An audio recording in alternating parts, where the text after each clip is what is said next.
कुल मिला के हमारा एक ही एजेंडा है कि हमने प्रदेश के लिए, देश के लिए काम करना है। भैया मैंने कभी नहीं कहा कि मैं मुख्यमंत्री बनना चाहता हूँ। मुझे आज तक पार्टी ने जिस मोर्चे पर खड़ा किया है मैंने काम किया उसके ऊपर। हमें जनता की नब्ज देखनी आती है और इनको जनता की नब्ज नहीं पता।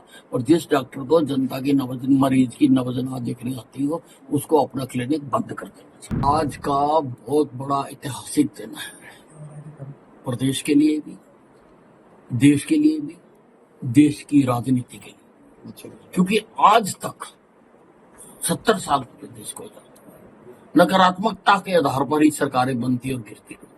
कि एक सरकार आई, उसने गलत काम किए और लोग दूसरी को ले आए, फिर उसने गलत काम करे, फिर तीसरी को ले आए। पहली बार है कि सकारात्मकता के आधार पर सरकार तीसरी बार भारतीय जनता पार्टी की प्रदेश में बनी। ये बहुत बड़ी बात है सारे देश के लिए और देश की राजनीति के लिए।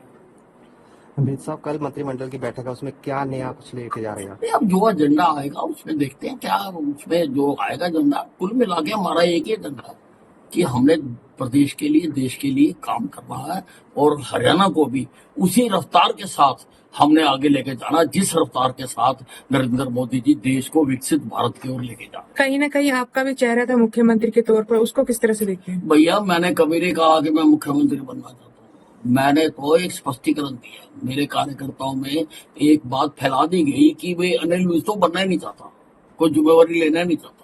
मैंने तो उसका स्पष्टीकरण दिया था केवल कि भाई मुझे आज तक पार्टी ने जिस मोर्चे पर खड़ा किया है मैंने काम किया उसके ऊपर। जहां मुझे भेजा मैं गया हूँ, जो मेरी ड्यूटी लगाई मैंने की है और अगर ये दायित्व भी मुझे देंगे तो मैं निभाऊंगा। मैंने चाहा नहीं, अगर चाहा होता तो आज तो मैं कंबल लेके लेटा हुआ होता। कांग्रेस कह रही है कि ईवीएम हैक हुई है, उसको किस तरह से देखते हैं? देखिए अब हारने वाला जो फेल हो जाता है ना, वो कई प्रकार के रोने लगता है।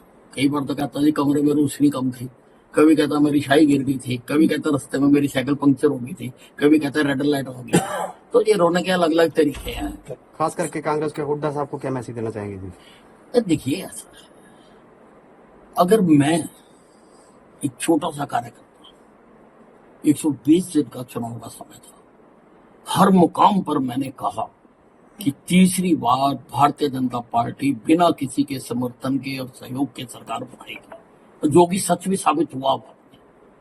अगर मैं देख सकता हूँ तो ये क्यों नहीं देख सकते? क्योंकि ये जनता में रहते ही नहीं, हम जनता में रहते हैं। हमें जनता की नब्ज देखनी आती है और इनको जनता की नब्ज नहीं पता।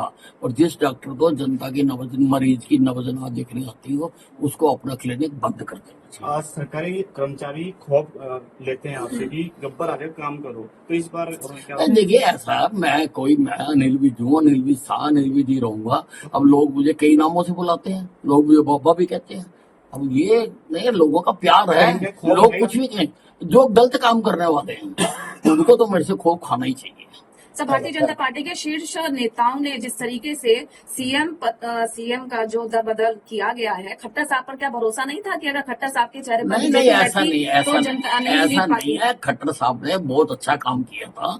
ये जो तीसरी बार रिपीट हुई है, इसमें खट्टर साहब का बहुत बड़ा योगदान है। 9.5 साल मुख्यमंत्री वो रहे हैं, इसीलिए उनके अच्छे काम को देखते हुए उनको वो और ऊपर ले गए कि सारे देश में उनके काम का लाभ। न्यूज नेशन अब व्हाट्सएप पर खबरों की ताजा अपडेट के लिए न्यूज नेशन के इस क्यूआर कोड को स्कैन करें।